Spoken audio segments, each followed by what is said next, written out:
নমস্কাৰ ছাত্ৰ ছাত্ৰীসকল ইউকেএম ষ্টাডিলৈ তোমালোকক স্বাগতম জনাইছোঁ। আজি আৰু এটা নতুন ভিডিঅ' লৈ তোমালোকৰ আগলৈ আহিছোঁ।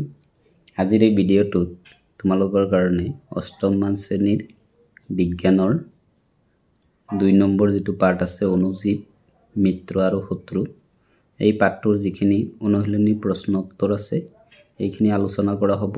লগতে এই পাঠৰ যিকেইটা অতিৰিক্ত প্ৰশ্ন উত্তৰ মই বাছি উলিয়াইছোঁ সেইখিনিও তোমালোকক দিয়া হ'ব।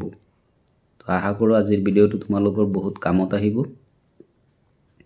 যদি ভিডিঅ'টো চাই তোমালোকৰ কিবা এটা ভাল লাগে এটা লাইক কৰি দিবা আৰু তোমালোকৰ বন্ধুবৰ্গক শ্বেয়াৰ কৰি দিবা। আৰু যিসকল মোৰ চেনেললৈ নতুনকৈ আহিছা মোৰ চেনেলটো ছাবস্ক্ৰাইব কৰি দিবা। তো দেৰি নকৰাকৈ আজি ভিডিঅ'টো আমি আৰম্ভ কৰোঁ। এই পাঠৰ প্ৰথম প্ৰশ্ন আছে বসন্ত প্ৰতিষেধক চিটা দিওঁতে কোনবিধ দ্ৰব্য শৰীৰত সুমুৱাই দিয়া হয়। বসন্ত প্ৰতিষেধক চিটা দিওঁতে গু বসন্তৰ ভাইৰাছ বিধৰ ভেকচিনিয়া শৰীৰত সুমুৱাই দিয়া হয়।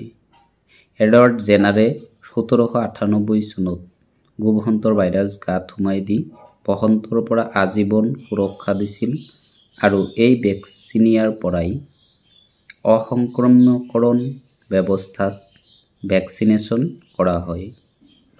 2 নম্বৰ প্ৰশ্ন, ইয়াত কিছুমান ৰোগৰ নাম দিয়া আছে আৰু এই ৰোগবিলাক কি অণুজীৱৰ দ্বাৰা সৃষ্টি হৈছে সেইখিনি দিছে।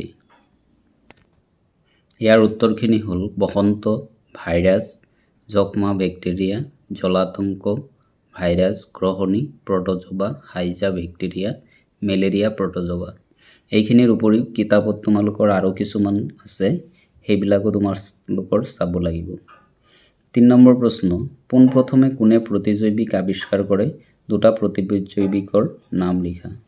1929 চনত আলেকজেণ্ডাৰ ফ্লেমিং নামৰ স্কটলেণ্ডৰ এজন ইংৰাজ চিকিৎসকে পেনিচিলিয়াম নটেটাম নামৰ ভেঁকুৰবিধৰ পৰা পোনপ্ৰথমে পেনিচিলিন নামৰ প্ৰতিজৈৱিক প্ৰস্তুত কৰে।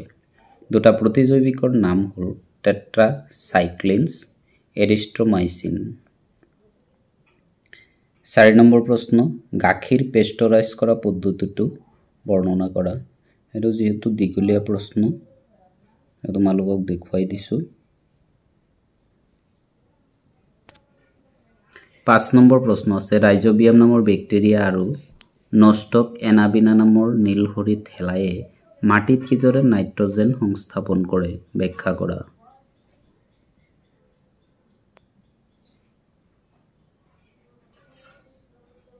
7 নম্বৰ প্ৰশ্ন আছে অণুজীৱ বুলিলে কি বুজা? অণুজীৱসমূহক কেইটা ভাগত ভাগ কৰা হৈছে? আমাৰ খালী চকুৰে মনিব নোৱাৰা অতি ক্ষুদ্ৰ ক্ষুদ্ৰ জীৱ বায়ু, পানী, মাটিত পোৱা যায়। এইবোৰক অণুবীক্ষণ যন্ত্ৰৰ সহায়তহে চাব পাৰি। ইয়াকে অণুজীৱ বোলে। অণুজীৱসমূহ 4টা ভাগত ভাগ কৰা হৈছে। সেইকেইটা হ'ল ভেক্টৰিয়া, ভেঁকুৰ, প্ৰটোজোৱা আৰু হেলাই। 8 নম্বৰ প্ৰশ্ন আছে শুদ্ধ উত্তৰত চিন দিব লাগে। এইখিনি দিয়া আছে তোমালোকে ইয়াৰ পৰা চাই ল'বা। তো এইখিনি আছিলে 8 নম্বৰলৈকে অনুশীলনী প্ৰশ্ন উত্তৰ। এতিয়া আমি এই পাঠৰ কিছু অতিৰিক্ত প্ৰশ্ন উত্তৰ আলোচনা কৰিম। 1 নম্বৰ প্ৰশ্ন আছে অণুজীৱ কাক বোলে? আমাৰ চকুৰে মনিব নোৱাৰা অতি ক্ষুদ্ৰ ক্ষুদ্ৰ জীৱ বায়ু, পানী, মাটিত পোৱা যায়। এইবোৰ অণুবীক্ষণ যন্ত্ৰৰ সহায়তহে চাব পাৰি। ইয়াকে অণুজীৱ বোলে। কোনজন বিজ্ঞানীয়ে কিমান চনত অণুজীৱবোৰৰ অস্তিত্বৰ উমান পাইছিল? এণ্টন ভন লেউৱেনহুক নামৰ এজন বিজ্ঞানীয়ে 1676 চনত অণুবীক্ষণ যন্ত্ৰ আৱিষ্কাৰ কৰাৰ পাছত অণুজীৱৰ উমান পাইছিল। অণুজীৱবোৰ ক'ত ক'ত পোৱা যায়? বায়ু, পানী, মাটিৰ বাহিৰেও বৰফ, গৰম পানীৰ উঁহ, মৰুভূমি, সাগৰ আদিত পোৱা যায়। অণুজীৱক কেইটা ভাগত ভাগ কৰা হৈছে? এইটো প্ৰশ্ন আগত আছিলেই। মিত্ৰ অণুজীৱই কি কল্যাণ সাধন কৰি আহিছে? মিত্ৰ অণুজীৱই বিভিন্ন কল্যাণ সাধন কৰি আহিছে।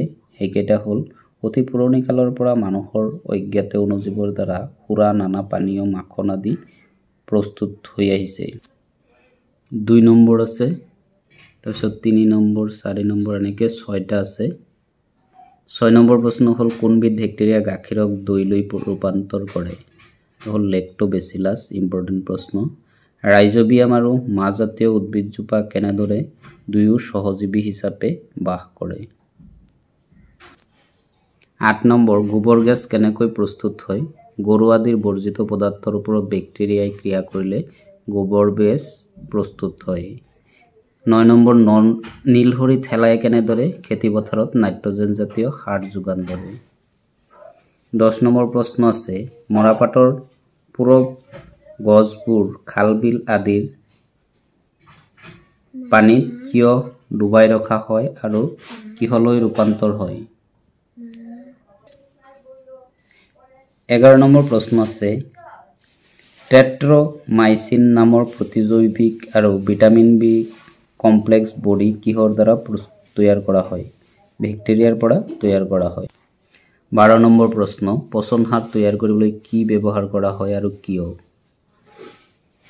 13 নম্বৰত আছে ইষ্ট নামৰ ভেকুৰবিধে কিহৰ ওপৰত বাস কৰে আৰু কি প্ৰস্তুত কৰোতে ব্যৱহাৰ কৰা হয় 14 নম্বৰ প্ৰতিজৈৱিক কি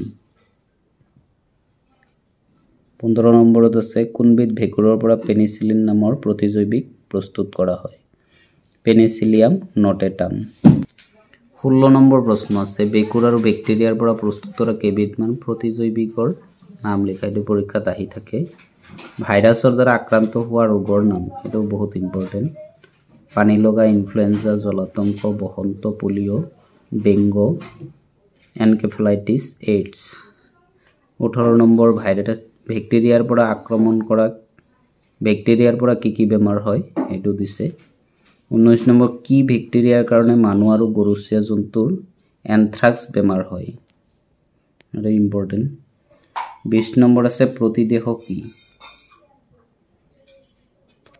21 নম্বৰ আছে চিটাকৰণ ব্যৱস্থা কি 22 নম্বৰ টিকাকৰণৰ দ্বাৰা প্ৰতিৰোধ কৰা কেইটামান বেমাৰৰ নাম লিখা 23 পোনপ্ৰথমে ডাঙৰ আইৰ টিকা কোনে আৱিষ্কাৰ কৰিছিল এডৱাৰ্ড জেনাৰে 1796 চনত কোনটো মহৰ দ্বাৰা মেলেৰিয়া জ্বৰ বিয়পে